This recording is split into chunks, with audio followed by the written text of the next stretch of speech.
Assalamualaikum warahmatullahi wabarakatuh. Perkenalkan, nama saya Raihan Antoni dengan NPM 211506186 dari kelas PSTIC. Pada video kali ini, saya akan mereview jurnal dengan judul Perancangan Aplikasi e-Kantin berbasis Android dengan menggunakan metode Object Oriented Analysis and Design atau OAD.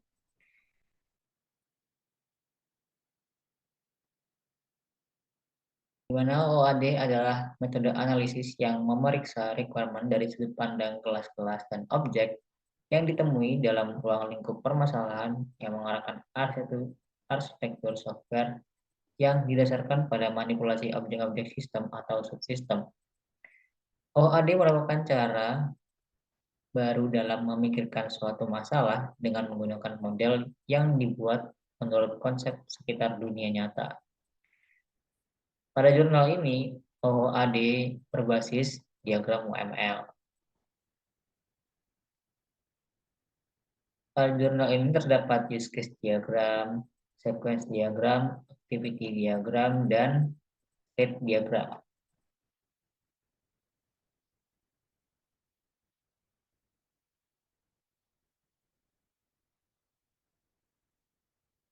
Ini dapat dilihat tampilan dari aplikasi ini, user interface-nya.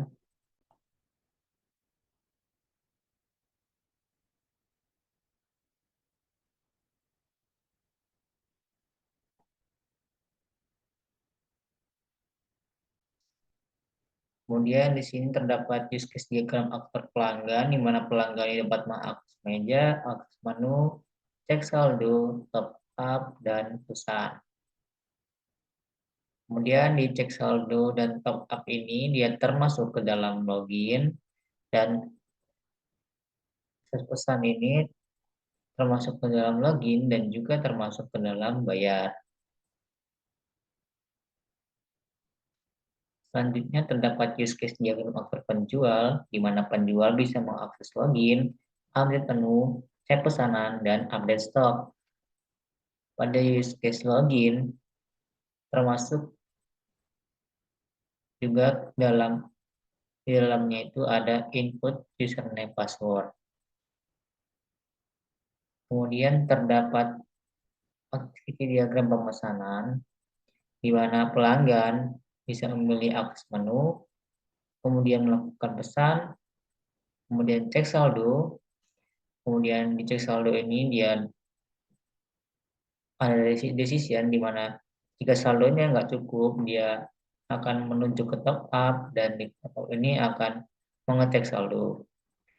Kemudian jika saldonya cukup, dia akan menuju ke bayar, dan dalam bayar ini dia mengklik bayar, kemudian e-kantin memproses pembayaran, kemudian penjualnya mengakses cek pesanan.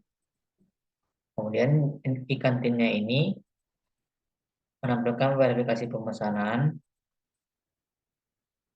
yang dari penjual tadi sudah diaksepkan dan diterima pesanannya.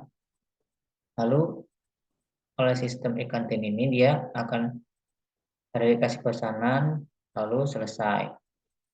Kemudian terdapat sequence diagram proses pemesanan,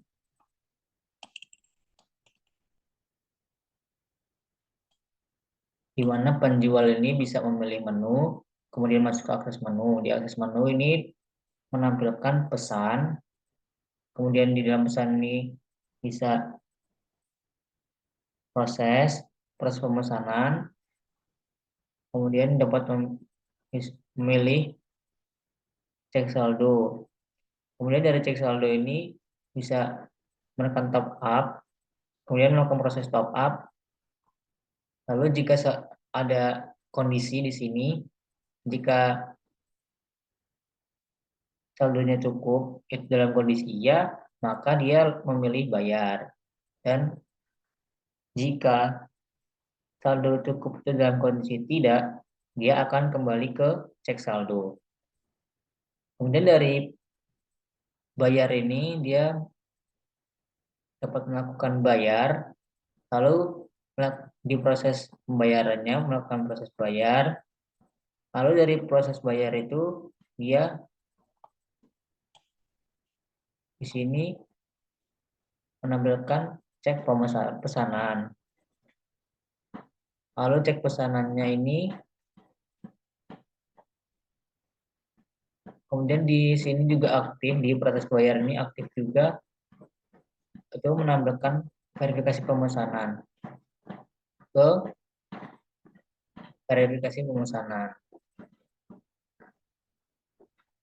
Kemudian terdapat pula state diagram.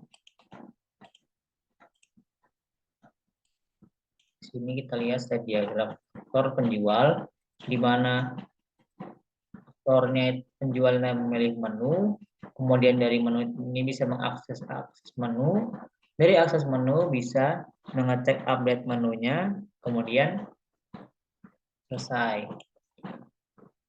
Selanjutnya terdapat state machine diagram aktor pelanggan. Di sini karena saya sudah zoom sampai full, kemudian gambarnya tidak terlihat jelas,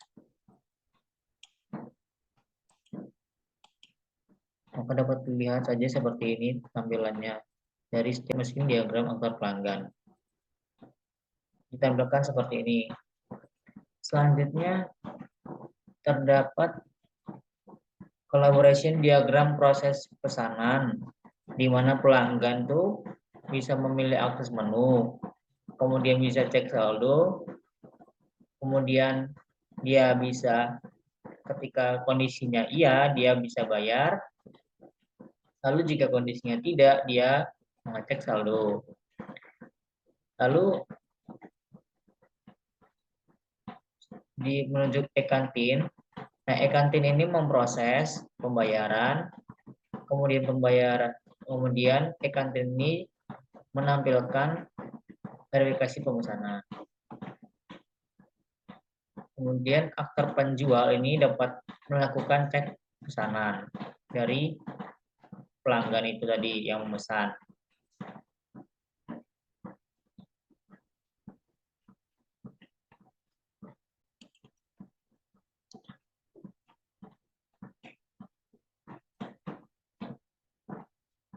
Mungkin cukup sekian yang dapat saya sampaikan.